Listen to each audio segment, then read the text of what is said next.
they created personal disc numbers, which are like tags. And if you Google it, you can find images of these E numbers. So instead of being given a name or any identification with your Inuk name, you were just given a number.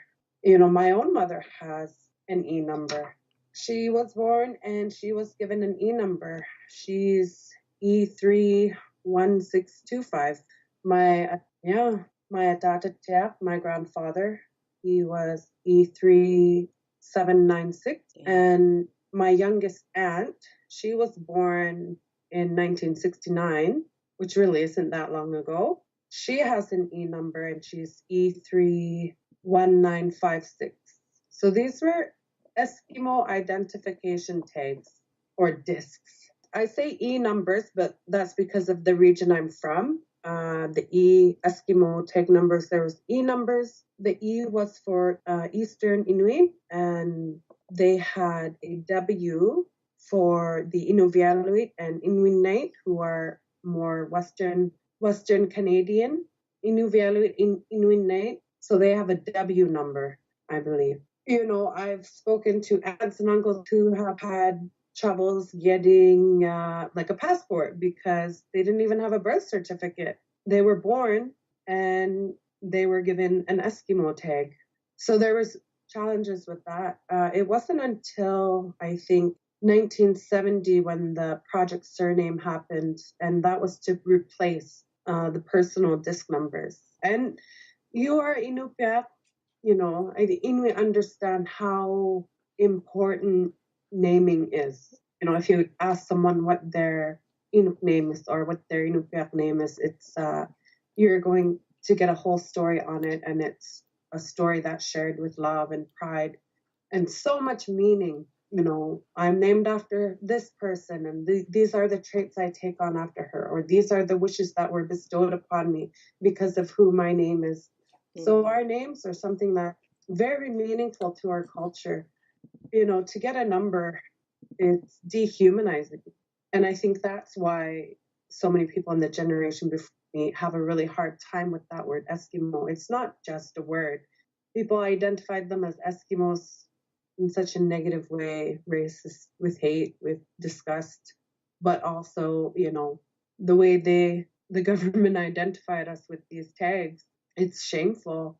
I'm ashamed to say not a lot of Canadians are even aware of this history. I don't even want to call it history. It didn't end until 1970. So Project Surname happened in 1970 to replace these disc numbers. But even then, the missionaries identified a lot of Inuit by a baptized Christian name. Your Inuktitut name would become your surname, and you were given a Christian name as your first name. In which people, it's. I think that happened in Nome too. There were three brothers, and they all were, in the same family, but they gave them English first names and then used their Inupiaq name as their last name. Even though they're all brothers, they're all the same family. It's they have different last names now. So it's like you have to know that to know that they're all related. And so like in Barrow, or Utkal, we have some places that are named, like we have Eskimo Zinc, and there's we even call Eskimo donuts, Eskimo donuts. We call our dancing Eskimo dancing. It's really used a lot by our people, and I don't think there was ever a question about it. How is that in Rankin? Again, I think it's different by age.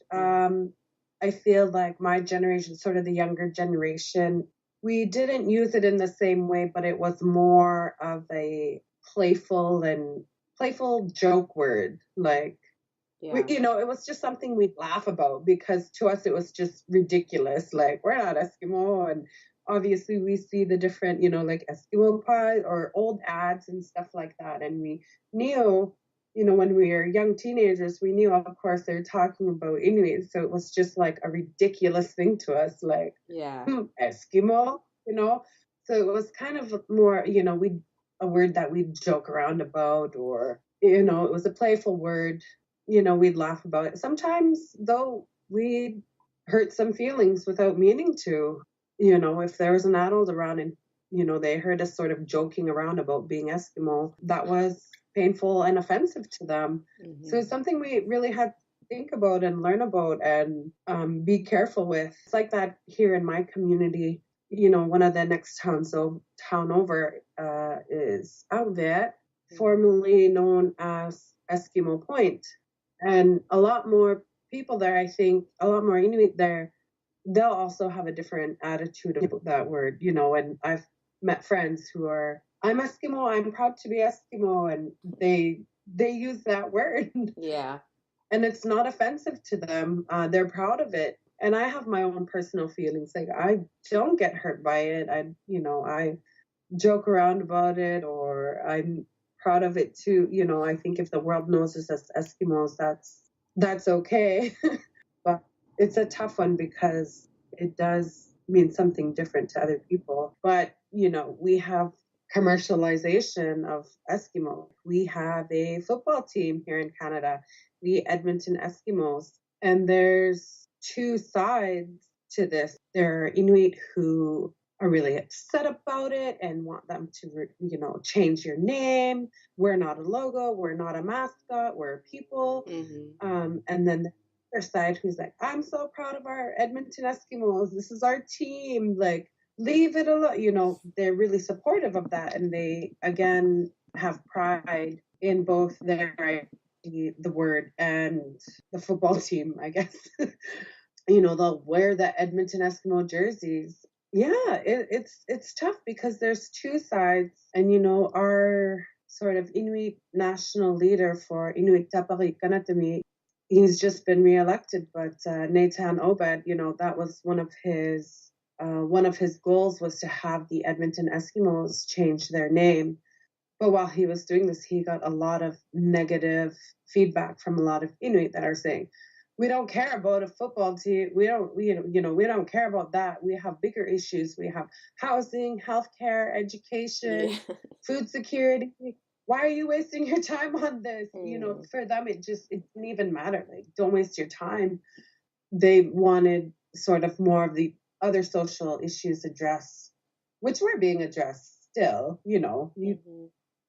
Anyways, yeah, I found it funny. I was looking through Twitter or Facebook or something, and I found when he got reelected, one of the other board members of ITK, Inuit Tabarik Kanatami, gave him Edmonton Eskimos cap as he congratulated him on being reelected.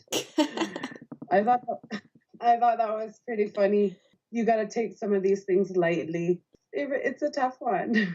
Yeah, and I think that is testament to like our people too. It's like we're not really rocking the boat, we don't want to.